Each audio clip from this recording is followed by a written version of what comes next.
Hello everybody and welcome. In this video I'm going to show you how to make hard reset on your speaker SONOS ROAM 2. So firstly, we should unpair this speaker from the phone, click the information icon or settings icon at the Bluetooth settings. Forget this device, forget device.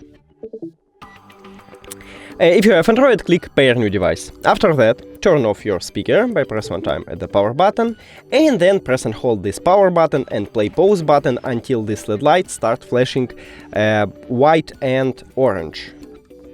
So let's make it.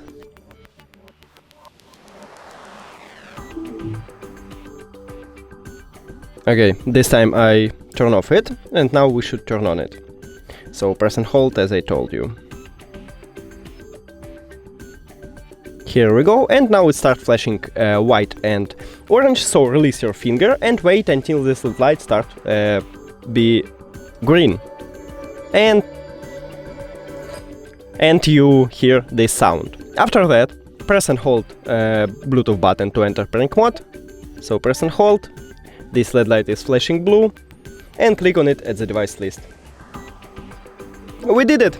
Thank you for watching this video. If you found it helpful, please consider subscribing to the channel and leave the like on the video. It's really important to us. See you later!